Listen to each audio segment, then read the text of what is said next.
Ladies and gentlemen, boys and girls, welcome back to Finance Tube. Your friend and finance guru Vishal Thakkar is back again with yet another topic in our Ind AS video series.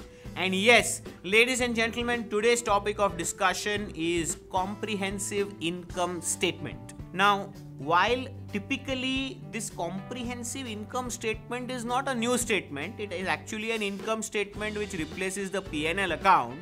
But here, the breadth and the depth of the statement has increased manifold times.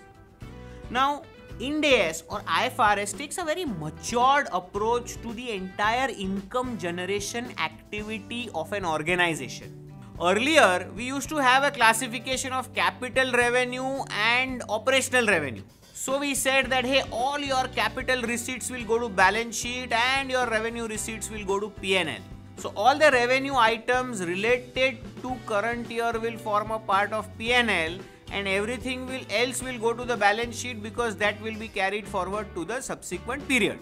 This is a concept which we are all familiar with. But now, with the new P&L, or let me call it statement of comprehensive income coming into picture, we have a different story altogether. So what do we have? So statement of comprehensive income looks like this. If you look carefully, the first part of this statement looks very much like our own P&L, where we have operational revenues like sales, less taxes, other income, total revenue, operating expenses, office expenses, factory expenses, S&D expenses, and so on.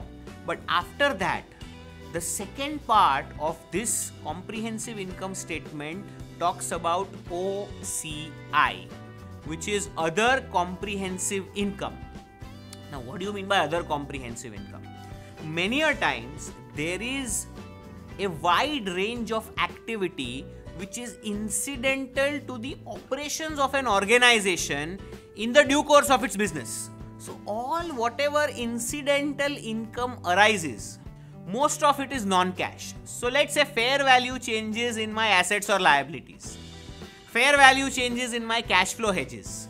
Changes which are notional in nature, which are non-cash, but yet the value is created. So we are talking about all those income which is typically non-cash and it incidentally accrues to the organization in its normal course of operation, becomes a part of other comprehensive income. So we are going towards a more matured regime whereby we are saying that, hey, look, the organization does not just create value by its cash flow and profit, but there are other value creating parameters like brand or changes in the value of assets and liabilities also are actively or positively contributed by enterprise to the society, and hence it needs to be captured somewhere. And so we have this new concept of other comprehensive income. While to traditional accountants who are very conservative in nature, this concept would be difficult to digest. But all I want to tell you is, hey, welcome to the new reality. Having said that, friends, yes, we will take time to get accustomed to or used to this concept of comprehensive income, and eventually we'll realize that it's a more matured way, more transparent way for reporting of our stakeholders.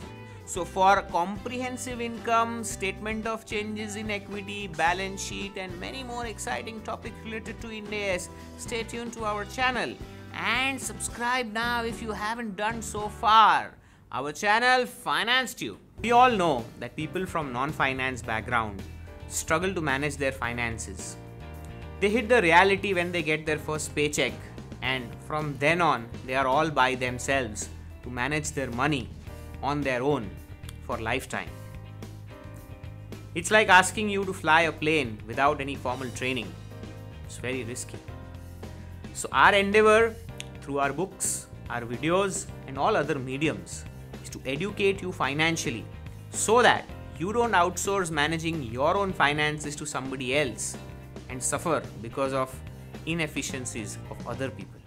One of the best sellers and the 4th position on the bestseller list, Finance for Non-Finance.